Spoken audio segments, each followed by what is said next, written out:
Hi, welcome back to the channel. It's Amy with Amy. I want to show you how to make this 4-pen tuck sleeve pouch. I'm not really sure what to call it. I've seen a couple inspirational photos online, and this is my version. There is no pattern for this except what I'm going to give you here, and this is what it looks like inside. 4 little sleeves, pockets. They're not closed at the bottom, so technically they're not pockets, but whatever you want to call these, you can fit 4 good-sized pens in here because I'm an oversized kind of girl. And then there's a little pocket in the front, like so. I love it. My son loved it. I helped him make one. See? Very cool. And then just like so. Super easy, super cute, very compact. Side view, side view. Of course, we only have 1 pen in there, but I'm loving this. So here we go. I will show you how to make it. This is a kind of canvas outdoor type of fabric, and this is just a quilting cotton or a basic cotton fabric. So supplies are pretty minimal, really. I mean, compared to a lot of other bag projects I've done, they are super minimal. Cutting is very easy. Here are the pieces you need. You need a 4 by 6 3/4. That's going to be this part here. And I used what I had for fabrics. So I intend for the outside and this strip to match, and that's how I've cut it. And then the inside and this pen part to match. Of course, you can mix it up as I've done here, but my original intent was to have these 2 pieces match, so that's what I'm doing today. 6 3/4 across, 4 inches up and down. So if you're using directional fabric, keep that in mind. You also need your big exterior piece. We'll call this the main body. Again, if it's directional, keep that in mind. This is 17.5 by 5 3/4, and it will fold like so. So that's the way I'm planning for mine to go. Of course, maybe you have something non-directional and you want it. Ooh, maybe I like that better. This could go either way. No, I think I like it this way better. Okay. Yes, so if you have something non-directional, take a look at it. Usually my eye will see fabric, like prefer one way over the other. So just see what you like. If you need to mark the top, grab a marking pencil or a pen or something. Put a T there. This is a chalk pencil.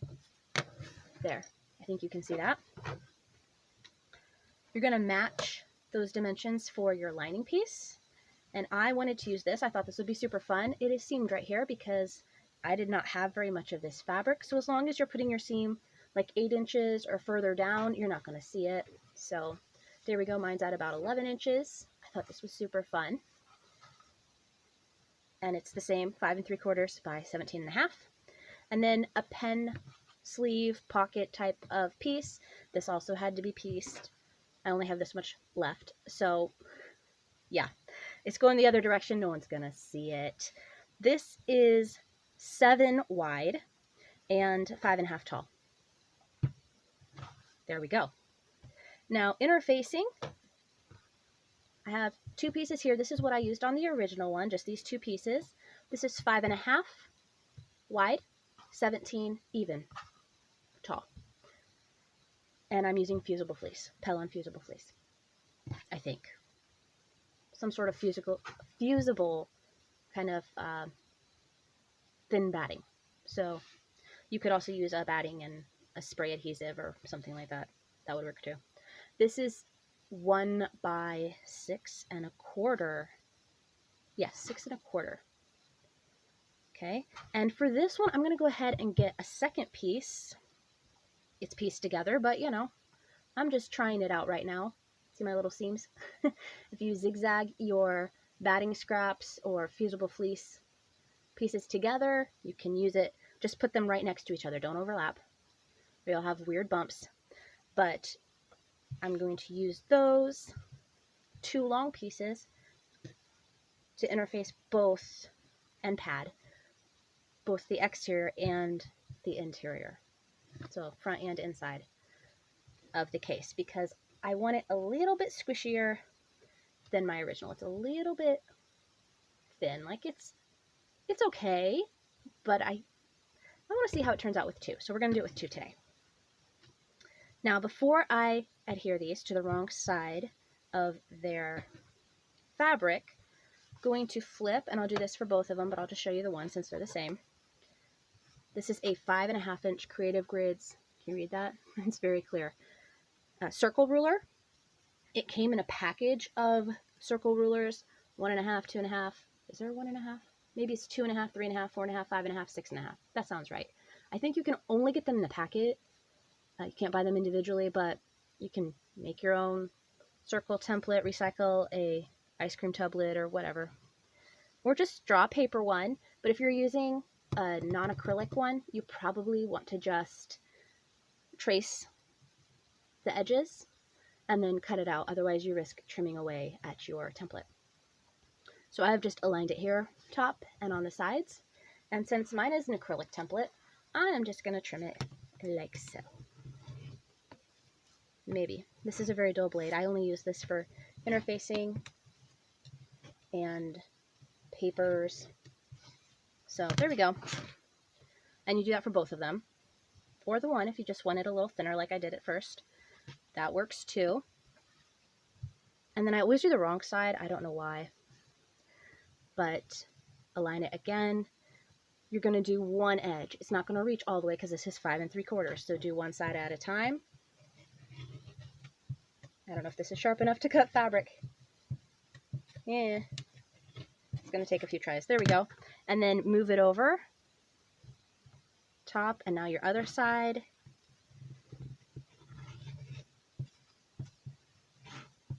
There we go. And I'll do the leaf as well. Ooh, that's not perfect. Oh well, it's going to be fine. It's going to be fine.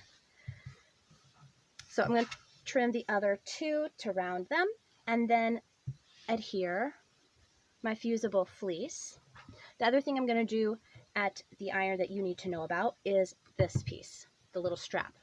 I'm going to do a 4-fold strap technique. If you're familiar with bag making techniques, you might know that already. You probably know that already. So to do that, you press in half, wrong sides together, like so, and that gives you a center line. And then you meet those. Now this is a thicker fabric, so I wouldn't be like super exact about meeting them exactly in the center with the fabrics right next to each other. It's okay to give it a little bit of space here. You know, like about to the center. Don't stress about them actually meeting and being besties. And it's going to go like that. And then you'll press it this way. At this point, I like to look at my 2 options for the strap. You'll have the double fold at the bottom. So I'm deciding between this one and that one. I kind of like that one, actually. Yeah, I like this one better. So I'm going to put my little strip of batting, Fusible Fleece, whatever we're using here, centered. Fold it back up, press it, and then you will have a nice little compact, flattened piece to use for your strap. So that's the other thing I will be making at the ironing board. Also, I forgot to mention, when you put this on, make sure it's centered too. You don't want to line it up at the bottom or try to match the curves at the top. You'll have a little bit on each side, about 1/8 of an inch, and then just kind of match the distance that's left at the top with what's left at the bottom. There we go, that's about right. If you have a seam in there, make sure it's flat. There we go. So I'm going to adhere those, and I will be right back. Okay, we're back. Fused. It's in there, and when I took it off the iron, I just put some clips there to keep it held down since this is kind of stiff and doesn't really want to be pressed into submission. Maybe I could do it. I just don't want it to take all day. And then this is upside down. I'm going to put this at the bottom so you don't see it. I could use it as an accent band up here, but no. That will bother me with the stripes going the wrong way. So I'm going to sew this, but I want to also be able to put this on the machine at the same time, like chain piece them. So we're going to fold under a 1/2 inch on each side. This might be a little shy of a 1/2 inch just because I have a seam there, but that's okay. You want it to be about 4.5 finished. So after being tucked under your new measurement, instead of being 5.5 as it was when you cut it, it should be 4.5. This is still 7. So to do that accurately, I hate guessing. It's just too much of a pain. I would rather take a ruler like this and then mark the 1/2 inch. I need a pencil. Where's my pencil? There it is. 1/2 inch. Ta-da! I don't know if this will fold at 1/2 inch, but we're going to mark it anyway. And then if you want to run back to the iron, you can. Oh, beautiful. Or you can just finger press it like I'm going to do. Actually, there's something else you could do if you have a roller like this, a seam roller, or some sort of pressing tool. I also have a by Annie stiletto, and it's got a presser thing on the other end. You could probably use that too. Lots of different options. Of course, like I said, you can go back to the iron if you want. But like, why? That is plenty good enough. Ta-da! And there's your 1/2 inch fold for your kind of faux finished edge. Now, if you had a fancy serger and knew what you were doing, you could finish these edges and do like a top stitch. I have a serger, but I am not going to set it up and do all the tinkering to get that done. I'm just going to switch to a zigzag stitch, and it'll be decorative and prevent fraying. So that's what I'm going to do on this one.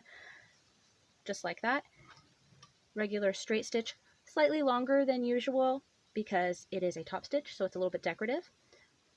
And I'm going to do this open edge first, as you should when you are doing a strap of this kind. Then if anything needs shifted, you have that allowance because this hasn't been sewn yet. So down the one long side, you can even sew across that short side if you want. I probably will. And down the other side.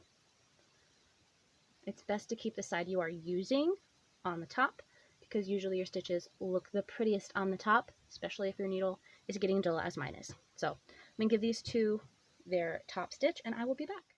Well, there the pieces are. That didn't take long. Now we need to mark some lines on this as well as some lines on our interior, the lining piece. So starting with this piece, I need a bigger ruler. Here we go. We're going to go in from the left edge 2 inches and mark using your chalk pencil or your regular leaded pencil. Mechanical pencils don't work like a regular leaded pencil. I've warned you. 3 5/8.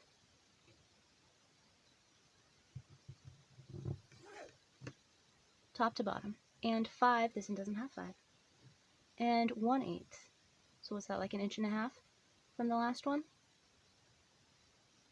There we go. Top to bottom. Beautiful, that looks right. Oh, it's 1 inch and 5/8. Oops. And then 2 on each end. It's close enough. If I did it wrong, I did it wrong, but that looks good to the eye. And here we go. This one you need to measure down 7 inches first. So let's find a longer ruler to do that.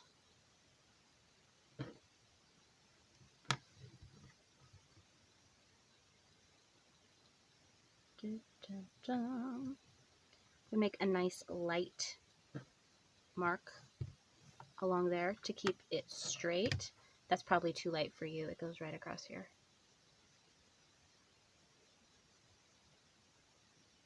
We'll be using that here in a second. And then should be 4.5 down. Or 1/4 inch beyond my seam there. I can make this one darker because this one's not going to be seen. See, mark it across. This one's faint, but it will be seen. We kind of want it to be erasable later. And then we're going to make vertical marks on this one as well. Here we go. So my mark is here, my 7-inch marked line. And then from this edge, 1, 2, 3, 4, it's going from the left. We're going to mark 1 5/8 up to that line. 2 7/8. If you don't like 1/8 inch measurements, I'm sorry. 4 1/8. There we go. Yeah, these aren't quite even, so that's perfect because that matches up with these. A little more, less. But I have 3/8 inch seam allowance, which I don't think I've mentioned yet for this project. It didn't apply here, so that's probably why I haven't mentioned it yet. We're going to start, actually, if you want these super straight, go ahead and mark them on both sides. It only takes a second, 1 5/8. Obviously more than a second because you're watching it. How long it actually takes me, but it's not that long. Okay, so we're going to we're going to match this mark with the one at the bottom, and everything should be straight, lined up, beautifully even. And then when I sew like this, we still don't need to know about that 3/8 inch seam allowance. It just helps us understand why these outer ones are so much bigger. I'm going to start at the bottom here, go up, turn the project around, go back down that same line. And then I do back 2 stitches and forward 2 stitches, pull the threads to the back. So I'll do that and then I'll be back so you can see what it looks like. And this is what it looks like fresh off the machine. To get this little ending thread to the back, same way I did it when I first started it, like that. Now you can tie these off if you really want to, or you can just leave them. Since it's down hidden in the project, I'm not going to. Usually I do tie them, but I don't think for this project it is necessary. And then if you notice, this next one doesn't line up. The top part, the bigger piece, is too far over, so you're going to move it back into the project till it matches up. That's where you pin. You want to make sure this is still at the top. You don't want to angle it down. See? The line is here. You don't want to do that. Make sure it's still up with the line. Even if you can't see that line, I'm reminding you about the line. And then here's the line down here. These should match. Marks against mark, and then following the line. This fabric should follow the line. And I do the pins this way so that when it goes into the machine, I'm sewing that way, needle down, pivot, and then back down. There's no pins in the way at that point. So I'm going to do that here, and then we're also going to prepare this side, folding the extra to the middle, making sure that's straight. Put a pin in it.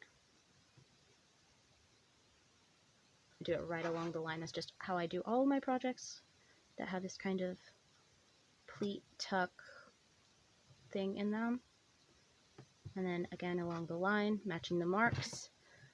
Then once those are done, I'll align these edges within the marked lines, even to the edge of the project, and those will be the final seams. I do like to stitch those down. You can just switch it to a baste and baste it in, or just use the stitch you've been using. I've been using a 2.5 for this, and you'll do the same over here. Match it to the edge, make sure it's even with your top and bottom line, and there you go. You've made all your pockets. This piece is now completed, and you know what? I'm showing it to you backwards. There we go. This is kind of a cute little accent on the top, but it's on the bottom now. There. All blends in nicely. Now let's shift our attention to the main piece. So to make sure I don't put this on wrong, I usually fold it like this. Yep. But we're actually working with this piece right here. I'm going to measure 1 1/4, and then I'll usually put a weight on here. So these work really well. These bottles of what? Washing water? What do we call them? The water I rinse from swatches. Yep. Gonna stop there. This isn't making a lot of sense. Yeah, find a weight to hold your ruler. There we go. Gonna hold that in place. It looks way too big. I promise it's the same size I used as the first pen case I showed you. Move the ruler. We're gonna baste this into place. I'll be back. Securely basted. Looks so big. It is kind of in the way, but we don't have to deal with it for long. We are getting rather close to the end, and yes, I did do 2 lines. I just like to make it secure and kind of get close to that seam allowance that I will be using for the rest of the project, since it is so big looking at this point. Is, you know, just don't want it to get caught in a way that it shouldn't. Oops, this side. We're going to measure now. I know he's in the way. Just flatten him out best you can. We're going to go down 5 on each edge. Let's do this side since it's flattened, and then I'll reflatten it the other way. We could have measured this before the handle, but I never remember to. There we go. Moving the handle over. Mark the other side. We're also going to do this to the flat edge of the lining piece. 5, 5, 5, 5. Yeah, I know my interfacing is a little bit not short, but not quite as wide as it should be, but I didn't feel like piecing more together. That's what I have. And it's not that much too narrow. So there we go. We've got our little marks for each side. Now we're going to turn them pretty sides facing. You'll be glad the handle's there, but right now it's kind of a pain. They should match evenly. If you want to pin and clip and do all those things, you can. I'm just going to throw a couple of clips in here. Sew that all the way across with my 3/8 inch seam allowance, and I'll be right back. Super quick. Sewn all the way across. You can probably see that black thread better. And now we're going to match the tops. Should align quite nicely. And these I do always clip. We're going to switch to a basting stitch. I'm talking like a 4.5, 5.0. If you don't get this curve super nice when you baste, it's okay. We just want this to be held together. And we're going to go from, yeah, about there, 1.5 to 2 opening here. We'll close that later. This is the way I've always done it. I like it this way. Yeah, that's about 1.5 inches. Let's go with 1.5 inches today. There. From the top of this. You know, where we sewed this pocket thing on. So, just going to baste from this clip to that clip, about 1.5 inches from the top here. It does not have to be exact. You could leave 2 inches if you wanted. But that's what we're going to do right now, and that's all. Okay, that was basted at 3/8. See, this batting is going to be fine. See it better on this one. Nice wide stitch. And I did forget to mention, I did this basting line right on our future stitch line. So this is at 3/8 in. Now here's the tricky part. Don't panic, it's not that bad. We're going to take one of these lines, put it together. It's getting kind of funky. Just move it out of the way. Make sure these don't pleat to the outside. Make the inside, make the extra fabric go to the inside.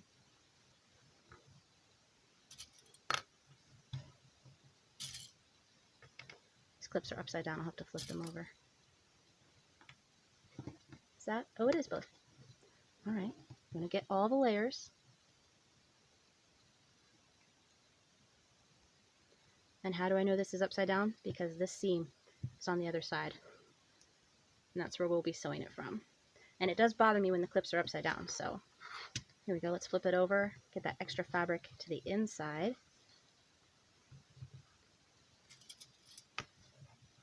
We should have our line across the bottom there. Beautiful. It's not that long. I find 3 clips very sufficient. There we go. And then we have this line.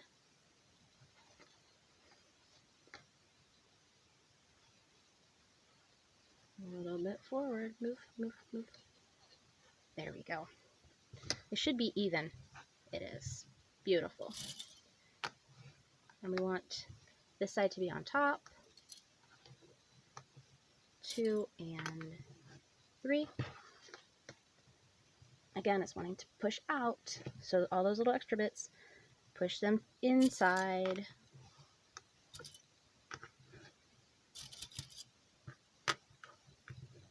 And then somehow magically,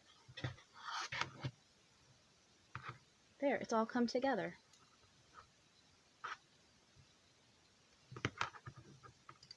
Ta-da! It's going to be fine. We are going to sew from this side. The seam always wants to go to the lining. I just let it. So here's what we're going to do. we're going to do this side first, sewing from this seam, and I'll go forward and do a couple back stitches at the 3/8 down, and again a couple of back stitches. Same thing over here, start it there at that seam line, doing a couple back stitches. I'll have to take out the clip before I start that because I'll be in the way of the foot, but 3/8 inch down, back stitching again here, and then we'll do this side from the seam down, removing clips as we go. If you have an extra extended foot option on your machine, you might want to use that when you are starting the seam, since this is rather thick.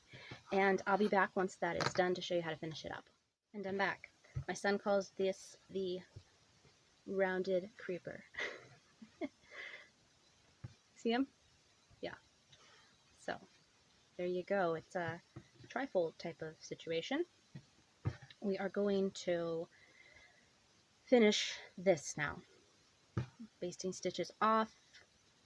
We're going to go all the way from our, you just have to go from your seam now because this is hidden. This original seam that we used is hidden.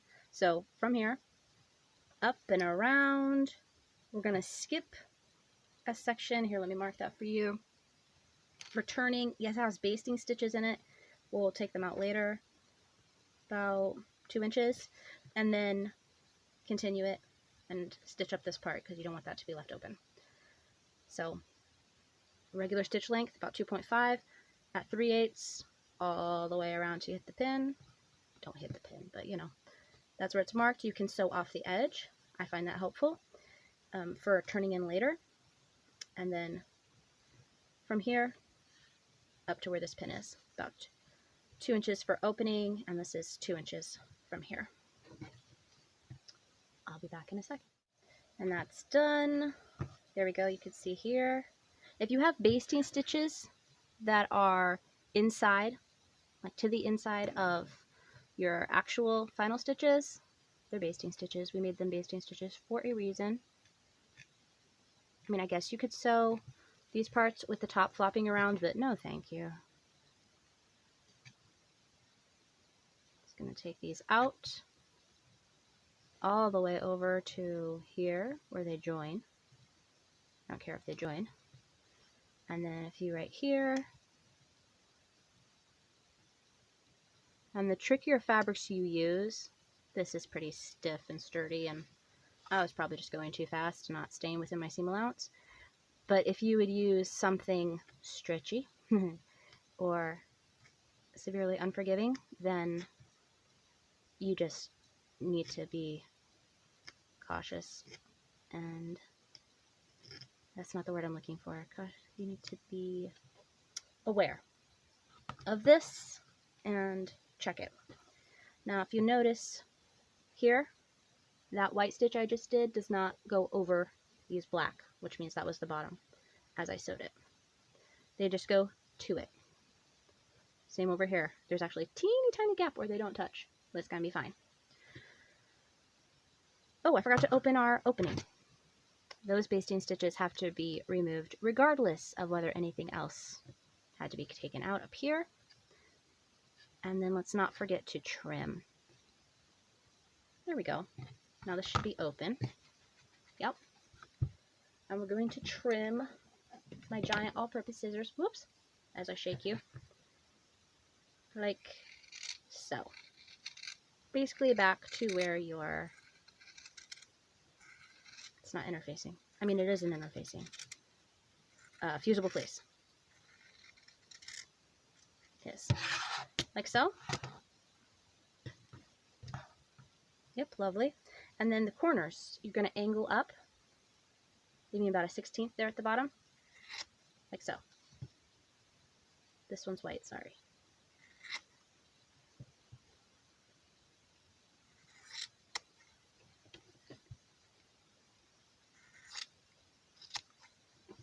There. Let's turn it. I'm going to go for this corner here. So all the way down over to here. That's what I'm reaching for.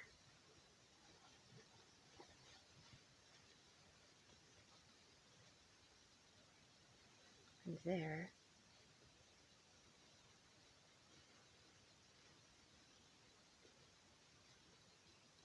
Ooh, is 2 inches gonna be enough?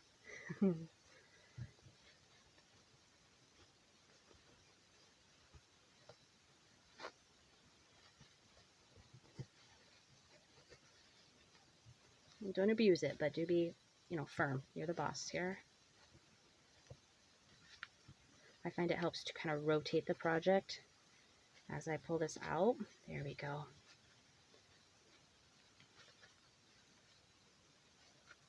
If you want to leave more than 2 inches, you can. Just be careful it's not too close to the curve, because the curve is harder to turn in, and too close to the bottom, because then it's going to be a pain to try to get that top stitch shut if it's too close to that pocket area. I'm trying to pull it up against me, but not, because I want to keep it in camera. It might take a minute. It's okay. Keep rotating, pulling on it. There we go.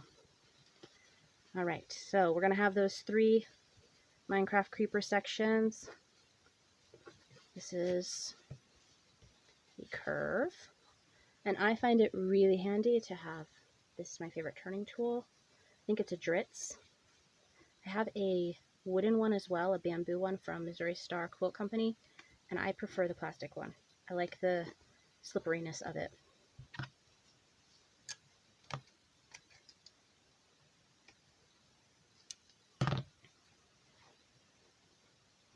There we go. Aha, there's my other piece. Now it's kind of the creeper again. See that? 3 pieces. I'm gonna get these corners now with the pokey side. Just make them crisper.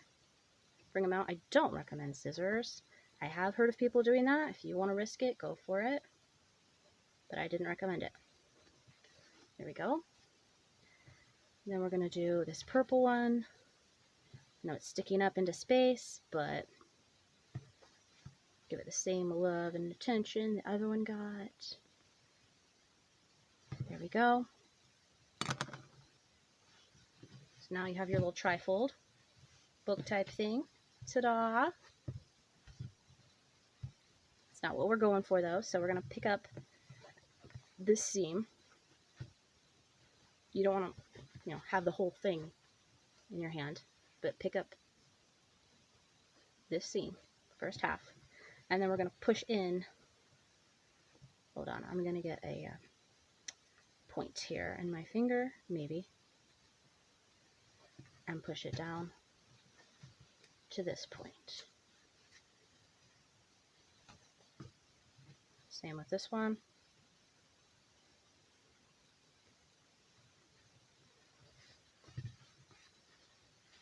Pushing it down to this point. Oh.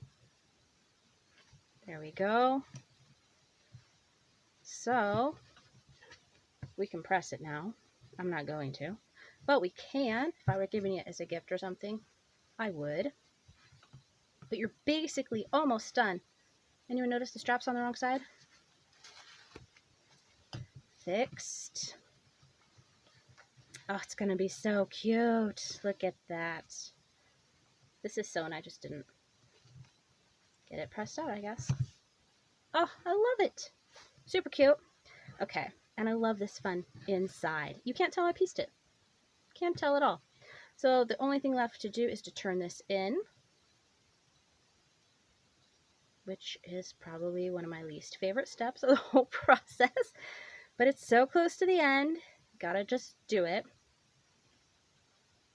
You want it to look as natural as possible. It looks like they're upside down, but I'm going to be sewing it from the top, so this is correct.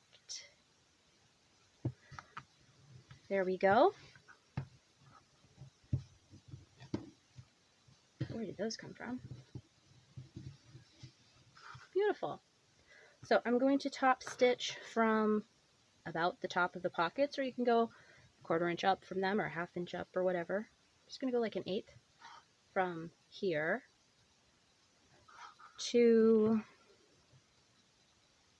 about an eighth here. And if you want to check and make sure they're the same, you can do that. So this one's at 5 3/8, and this one's at 5 and just shy of 3/8. So yeah, perfect enough. I'm gonna top stitch all the way around, just that 2 stitch back stitch at the ends, and it will be done. There, since that's back stitched, we can just clip these off. I did pull them both to the inside. Oh, and don't forget, when you do that top stitch, lengthen your stitch a little bit. You want it to look nice. You can even put a heavier weight thread on it if you want to look really professional. Another thread.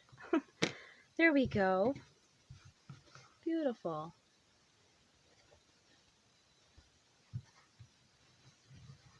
Oh yeah, I like the little bit puffier than the first one. See the difference? That extra layer of Fusible Fleece is the only difference. This is the same weight exterior and same weight lining. So there's one. This is the colors as they were intended with scrap fabrics, and colors not quite as they were intended, but scrap fabrics. It was my first one, so didn't really want to invest in something super amazing that might not turn out. Now this looks better because it was pressed, and this one hasn't been pressed. That's why you've got that kind of faux border there. Give it a nice press, and if you're having trouble with just pressing this and not just severely flattening and making all sorts of little creases in there, you can roll up a towel or washcloth or some sort of other fabric and then just press this. That's what I did here. So really nice. This is almost too thick. I think I like it though. I think I like it. It's squishy. And this is just a little more like around the house every day. Still really nice. Now, these are not the only ones I've made. I helped my son make one, and his is just quilting cotton, both sides, inside and outside. But this is, you know, kind of canvasy decor fabric with cotton interior, 1 layer of Fusible Fleece, same fabrics but 2 layers of Fusible Fleece. Then I have, ones I will not be making again. I might try another one of this, but this was the canvasy fabric and then Minky Dots. Recognize this kind of plush fabric? Rickshaw fans? Yeah. So I thought that would be really cool to have a super soft lining, and it's soft, but it's not as easy to work with as the cotton or the canvas. So it did turn out okay. I fussy cut that flap, and it's nice. There's a slight fringe on the flap. That's just how it is. And then look at the fringe on this flap. Woo! This is super plush. And these only have 1 layer of the batting in them, or Fusible Fleece, but look how fluffy they are. Especially this one. This one, I don't know what kind of fabric this is. It's been a long time since I bought this remnant. It didn't have any kind of label on it, but it is super fluffy. So quite a big ruff there, and it was hard to work with. It's stretchy and not super fun. We got it done, and it is soft. But yeah, I would not recommend using that fabric. You can, but maybe put some sort of stabilizer on it for knit fabrics. Not exactly sure what I would recommend. I haven't done that before, but there they are. These are super fun. Questions about applying interfacing or measuring out large pieces or anything like that, just ask and I will make a short. No, I won't make a short. I don't know how to make a short. I'll make a short video. There we go. But I hope you enjoyed. These are super fun to make. Not too tricky. Probably wouldn't recommend them as your very first project, but you know, if they are, hopefully you could follow along well. Have a good night, everyone. Thanks for watching. I'll see you again next time.